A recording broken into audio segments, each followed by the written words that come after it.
ایک واقعہ مجھے اس پر یاد آیا، میں آپ کو سناتا ہوں۔ مولانا امین صفدر اکاڑوی رحمۃ اللہ علیہ اہل سنت والجماعت کے بڑے عالم ہیں۔ ان کو ایک جگہ خط لکھا کہ حضرت آپ ہمارے سیرت النبی صلی اللہ علیہ وسلم پر بیان کرنے کے لیے آئیے۔ حضرت نے کہا، جب خط پڑھا، کہا کہ حضرت ہمارے یہاں کبھی بیان نہیں ہوا سیرت پر، آپ تشریف لائیے اور یہاں سیرت النبی پر بیان کیجیے۔ حضرت نے کہا ٹھیک ہے، خط پڑھا، جذبے میں آ گئے۔ جب وہاں پہنچے تو تانگے سے جب اترے تو لوگوں نے لفافہ دے دیا کہ حضرت یہ لفافہ ہم آپ کو دیتے ہیں، آپ کے آنے کا کرایہ ہم آپ کو دیتے ہیں، آپ چلے جائیے۔ کہا کیوں؟ کہا کہ حضرت ہمارے یہاں 90% قادیانی ہیں، اور قادیانیوں نے ایسا کہا کہ اگر امین صفدر کا بیان ہوگا تو نہ تمہاری جان محفوظ رہے گی نہ تمہارا مال محفوظ رہے گا۔ یار تو فتنے ایسے پنپ رہے ہیں جیسے کہ گویا شکیلیت کا فلاں ہے فلاں ہے، قادیانیت کا بھی ایک بہت بڑا جلسہ ہوتا ہے۔ اس لیے دعائیں کرتے رہے اللہ کے نبی کے ناموس کی حفاظت کے لیے۔ اللہ کے رسول نے ہمارے لیے قربانیاں کی ہیں، قربانی اللہ کے رسول نے ہمارے نام لے کے لی، تو اللہ کے نبی کے نام پر بھی صدقہ، صحابہ کے نام پر صدقہ، صدقہ 1000-1200 نہیں، کوئی بکرا نہیں۔ ایک بچہ، چھوٹا معصوم بچہ اگر دکان پہ کھڑا ہے، ایک بسکٹ اس کو اچھی نیت سے دلا دو، اللہ تبارک و تعالیٰ نجات کا ذریعہ بنا دیتا ہے۔ ہمارے اندر بخل کی جو کیفیت ہے اس نے ہمارے معاشرے کو ختم کر دیا ہے۔ ہمارے اندر یہ بیماری اس قدر لگ چکی ہے کہ مہمان ایک دن ٹھہرے تو برا لگتا ہے۔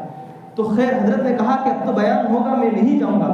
کہا حضرت آپ تو بیان کر کے چلے جائیں گے، ہماری عزت کا مسئلہ ہے، ہماری جان کا مسئلہ ہے، ہمارے مال کا مسئلہ ہے۔ کہا کہ نہیں، یہ تمہاری عزت کا مسئلہ نہیں ہے، کائنات کے پیغمبر کی عزت کا مسئلہ ہے۔ اگر آج امین صفدر اکاڑوی یہاں سے چلا گیا تو کائنات کے پیغمبر کو میں کیا جواب دوں گا؟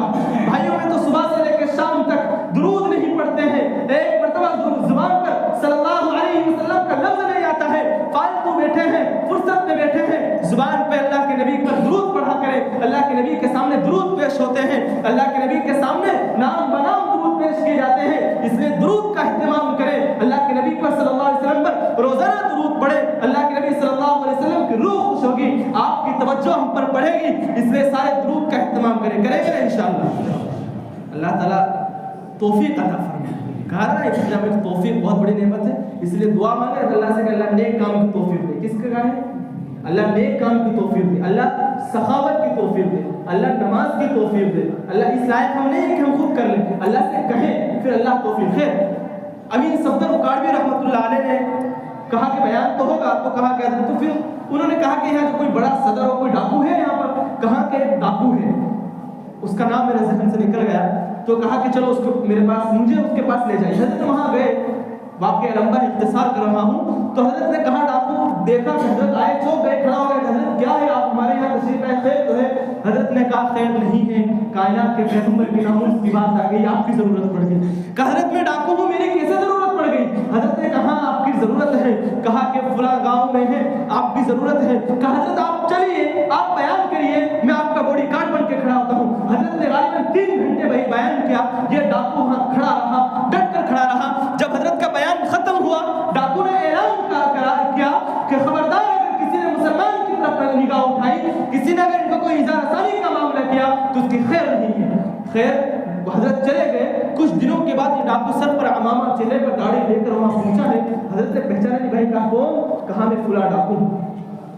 کہا کہ بھائی تو ڈاکو اور آج بڑا امام؟ کہا کائنات کے پیغمبر میرے خواب میں تشریف لائے، میرے ماتھے پر بوسہ دیا اور کہا کہ تو نے میرے ناموس کی حفاظت کی ہے، تو نے میرے ناموس کی حفاظت کی ہے، اللہ تعالیٰ نے تیرے گناہوں کو بخش دیا ہے۔ کہا حضرت جب سے بیدار ہوا ہوں مسلسل آنکھوں سے آنسو جاری ہے، دل کی کیفیت بدل گئی ہے، دل نہیں چاہ رہا ہے، اور میں توبہ کر کے آپ کا شکر ادا کرنے آیا ہوں کہ اللہ تعالیٰ نے آپ کے ذریعے مجھے توبہ کی توفیق عطا فرما دی ہے۔ تو اس لیے جہاں جیسا موقع ہو، ہم اللہ کے نبی صلی اللہ علیہ وسلم کی ناموس کی حفاظت کے لیے کمر بستہ ہونے کی، اس کی توفیق اللہ تبارک و تعالیٰ سے مانگے اور اس کی ہمت رکھیں، اور اللہ اپنی زندگی کا کچھ